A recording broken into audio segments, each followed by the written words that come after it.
படம் எப்படிங்கண்ணா இருக்குது? ஒரு ஃபைட்டு தாங்க ஃபுல்லாக. ஓகே. ஒரே ரத்தமாக இருக்குது. அதான் ரத்னமா? அதான் ரத்த தனம். ஓகே. விஷால் வந்து சீரியஸாக அடிச்சிட்டு இருக்கிறாரு.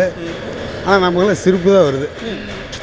ஏன் வழக்கமாக அரிபடத்துலலாம் வந்துட்டு சண்டை காட்சிகள் நல்லா தானே இருக்கும்? இல்லை நல்லாயிருக்கும், ஆனால் ஒரு க்ரியேட்டிவிட்டியே இல்லை. ஃபைட்டெல்லாம் எப்போ பார்த்தாலும் ஒரு ஃபைட்டாக தான் இருக்குது. ஓகே. படத்தில் ஹீரோ யாருன்னா அந்த ஃபைட்டில் அடி வாங்குறாங்க பார்த்தீங்களா, அவர் தான் ஹீரோ. ஓகே. சாங்ஸ்லாம் நல்லா இருக்குங்களா? சாங்ஸ் ஒரு மெலடி மட்டும் நல்லா இருக்குது. ஓகே. இது எல்லாம் ஒன்றும் சொல்லிக்கிறதும் இல்லை. விஷாலோட ஆக்டிங்கும் இல்லை, அவரு ரொம்ப சோகமாக இருக்கிற மாதிரி தான் இருக்குது. நான் எப்போ பார்த்தாலும் ஃபைட்டு தான் வந்துட்டுருக்கு. ஆனால் ஹரியோடைய அந்த ஸ்க்ரீன் பிளே எல்லாம் மிஸ்ஸிங்கு. நல்லா இருக்கு. நல்லா இருக்கும். சூப்பராக இருக்கும். தமிழ் பிடிக்குமா? எல்லாரும் பிடிக்கும். சென்டிமெண்ட்டாக இருக்குது. அம்மா சென்டிமெண்ட்டு. என் ஜோடி ஹீரோன்னு நினச்சேன். ஓகே. ஆனால் அவங்க எல்லாம் கடைசியாக எங்கள் அம்மாவோட ஃபீலிங்காக முடிச்சிட்டேன்.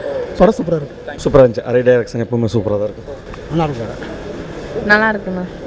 பரவாயில்ல, நல்லா தானே இருக்குது. பரவாயில்ல, நல்லா இருக்கு. படம் நல்லா இருக்கு. நல்லா பரவாயில்ல. குடும்ப கதை தான். படம் உண்மையாக சூப்பராக இருந்துச்சு. ரத்ன மூவி தானே. விஷாலோட ஆக்டிங் ரொம்பவே சூப்பராக இருந்துச்சு. நல்லா பண்ணியிருந்தாங்க. அதுக்கப்புறம் பார்த்திங்கன்னா நாங்கள் வந்து கொஞ்சம் எக்ஸ்பெக்ட் பண்ணோம், இன்னும் கொஞ்சம் நல்லா பண்ணியிருப்பாங்க, ஃபைட் சீன்லாம் இன்னும் நிறையா நல்லா இருந்திருக்கும் அப்படின்னு பார்த்தோம். பட் ஆனால் சட்டிலாக போயிடுச்சு. இப்போ ரீசெண்டாக விஷால் எங்கள் சக்தி கைலாஷ் காலேஜுக்கு கூட வந்திருந்தாங்க இந்த மூவி ப்ரமோஷனுக்காக. அப்போ வந்து இன்றைக்கி என் பர்த்டே ஆக்சுவலி. ஸோ பர்த்டே இருக்கிறவங்களுக்கு வந்து ஃப்ரீயாக டிக்கெட் கொடுத்தாங்க. சுமார் தான் தல. எப்படி? பரவாயில்ல, ஒரு வாட்டி பார்க்கலாம். படம் எப்படி? நல்லா இருக்கு.